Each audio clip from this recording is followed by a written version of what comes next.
जय श्री राम। आज के इस वीडियो में हम जानेंगे धरती पर आने वाले सबसे पहले इंसान के बारे में, जिनसे सारी मानव सभ्यता का प्रारंभ हुआ है। महाराजा मनु और माता शतरूपा।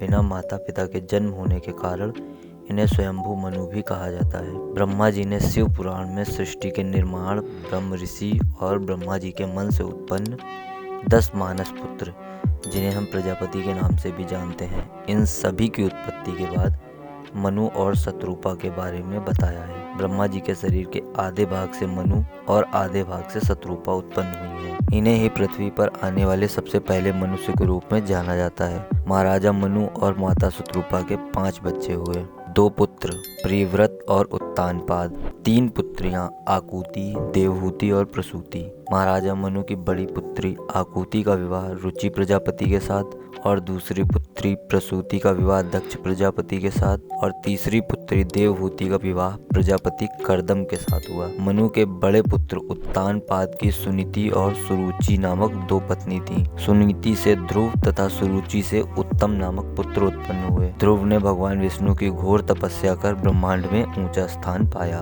और मनु के दूसरे पुत्र प्रियव्रत ने विश्वकर्मा की पुत्री बहिष्मति से विवाह किया था, जिससे उनके 10 पुत्र हुए और इन्हीं से मानव सभ्यता का विस्तार हुआ। इसीलिए कहा जाता है कि हम सभी के पूर्वज महाराजा मनु और माता शतरूपा हैं।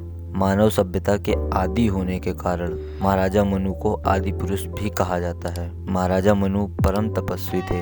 एक बार मनु और शतरूपा ने घोर तपस्या करके भगवान विष्णु को प्रसन्न किया और भगवान विष्णु को ही अपनी संतान के रूप में पाने का वरदान मांगा। तब भगवान विष्णु ने इन दोनों को वरदान दिया कि जब मनु और शतरूपा अयोध्या के राजा दशरथ और रानी कौशल्या होंगे, तब भगवान विष्णु उनके घर में राम बन के जन्म लेंगे। मनु से ही मानव सभ्यता का प्रारंभ हुआ है, इसीलिए मनुष्य को मानव अर्थात मनु से ही उत्पन्न हुआ भी कहा जाता है। मनुस्मृति नामक धर्म शास्त्र भी हमें महाराजा मनु से ही मिलता है। मनु से ही हमें समय मापने की एक इकाई मनवंतर भी मिलती है। एक मनु के संपूर्ण काल को मनवंतर कहते हैं। मनु के संपूर्ण काल का अर्थ है मनु के जीवन प्रारंभ से मनु के समय की समस्त प्रजातियों के अंत तक का चक्र एक मनवंतर कहलाता है। मनवंतर के बारे में हम समय वाले वीडियो में विस्तार से बात करेंगे। आज के लिए इतना ही। धन्यवाद।